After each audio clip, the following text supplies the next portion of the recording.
Hey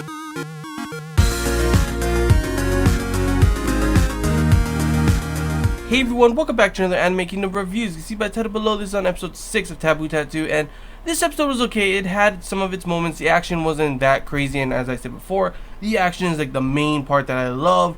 This episode was more kind of like an informational kind of build up to what's going to be coming kind of episode. First off, obviously last episode, Sagan was taken, to which we find out his name is BB, or Blood as Izzy calls him. Who pretty much, this guy is like a total badass. He's just like Sagan. He has the same, the triggerless kind of tattoo, just like Sagan, and Adiabata, Princess Adiabata as well. And there's someone else to which they haven't shown yet. So there's 4 people with that tattoo, 1 for each that we find out these temples things. 1 is in control of the US, and 2 are in control from the kingdom are in control of, and then 1 is in Japan, which obviously in this episode we see a princess pretty much going there and doing her thing, getting naked and stuff, and her normal being pretty damn sexual with other people. Like, damn man, she is pretty damn, I don't know what to say with some of those moments. It's like full on, like, yeah, she'll just do anything pretty much at this point. That's what it seems like. And we also get to see one of the other girls that seem to be one of the, I guess, I wouldn't say like main characters, but one of the girls that we're going to see later on of certain importance, as we see her in the opening and the ending as well, I think.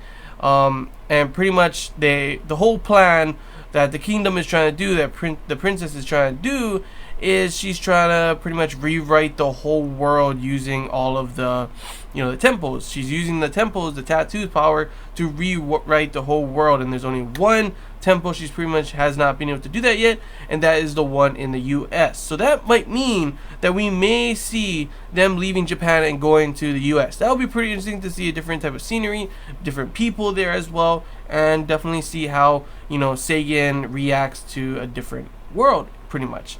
But yeah, pretty much we get the gist of this episode is BB is a former major of the US Army, and then he pretty much betrayed them, left, and went to the kingdom, to which after that he ends up leaving the kingdom, and he's doing this his own thing. Pretty much he's like a hero of justice in a way, and they really show that kind of throughout this episode, him making like the kind of dialogue he's saying, trying to pretty much, he's teaching Sagan, and Sagan pretty much sees him as his hero, literally sees him as a hero of justice, to which he's not all that probably. He's got his own motives, but he is trying to he doesn't try to kill people, so that's kind of like his justice and everything. He's trying to teach Sagan how to put his justice on other people kind of thing, show his justice and everything, because like, he was saying in the lab scene, the doctor, the mad genius, as that guy is called, his justice was protecting that girl and everything. To which, of course, we end up finding out that mad genius, yeah, sorry, I just have to say it because that's just how he says it, is the guy who actually gave the triggerless tattoo to Sagan. So okay, that was something I actually was not expecting, and of course, he ends up starting to work with BB as well, and it looks like he's putting different tattoos inside of BB, so BB won't only just have his regular triggerless tattoo, but he'll have another one. Plus, the big thing with BB is that he is dying. He can't use his power. Well, the mad genius guy was saying he can't use his power anymore, or he'll be engulfed and die, but he did use it, so I'm not too sure on the specifics of that yet, but that's pretty interesting. I would say he is pretty badass. He was kicking people's asses. It wasn't some crazy kind of action like I've loved to see. It wasn't, the importance of this episode wasn't the action for it, which sucks because, like I said before, the action is one of the things that I do like about this anime so far. Other than that, we get this kind of sappy, Izzy seems to, I guess, she loved him and he left kind of thing, and she still has feelings for him and all this kind of stuff. It's pretty weird. There's also talk of like an oscillator, to which they're talking about Sagan, so I'm not too sure on what that means and what Sagan is like, what's his role in all of this, what he's gonna do. Because at the moment, like I said before in the past episodes when I was thinking of dropping this, until of course I saw Princess Aryabhata. Love her. The story was getting a little bit more interesting as well in the last one. The action was awesome. This one not as good as the last episode, but from what I was saying before was I didn't really care for the main characters. I didn't really care for Izzy, and I didn't really care for Sagan. This episode has not shown me anything. If anything, I kind of dislike Izzy a little bit more.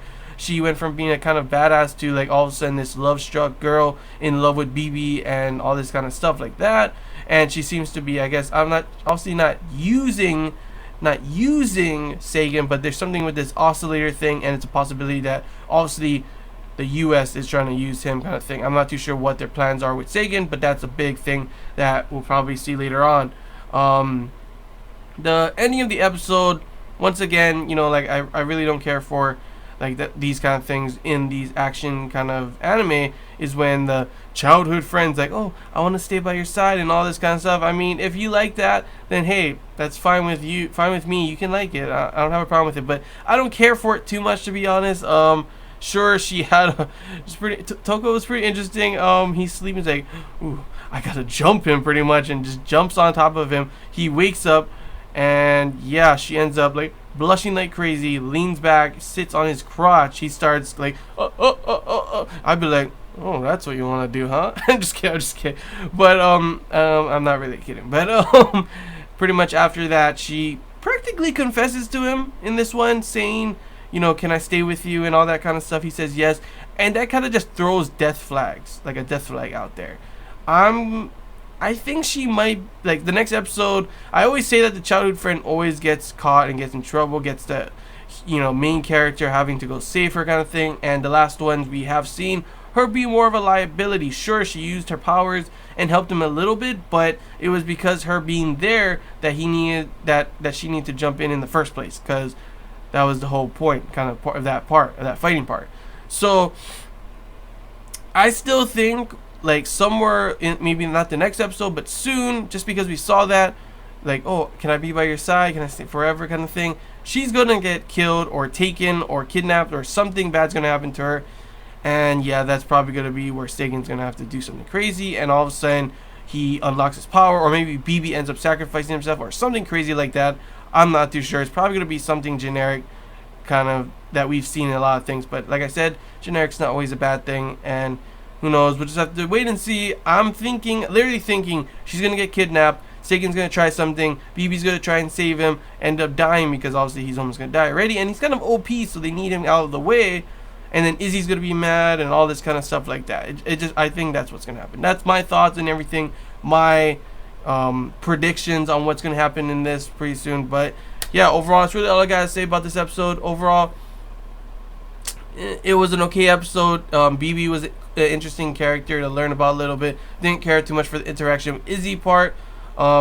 Still wondering what more of, you know, Aryabhata is planning to do. She's probably one of my favorite. Her and the kingdom aspect, and you know what they're trying to do, is the main part that I've enjoyed so far. It's pretty interesting to see. The U.S. Army kind of just wants power to be the main power of the world. Also, there was at the end, it looked like someone found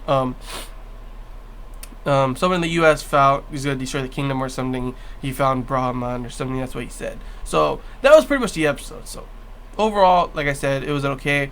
Maybe the next one will be a lot better, but like I said, I'm going to continue watching this. I do enjoy some aspects of it, and hopefully it does get better along the way. But yeah, that's all I got to say, guys. So hope you guys enjoyed this Anime Kingdom review. If you have any questions, feel free to comment below. This anything is, and you want to talk about, comment below as well. And yeah, if you did enjoy the give a like, and if you haven't already, feel free to subscribe for more content. It really does help the channel. And yeah, that's all I got to say, guys. So till next time, see ya.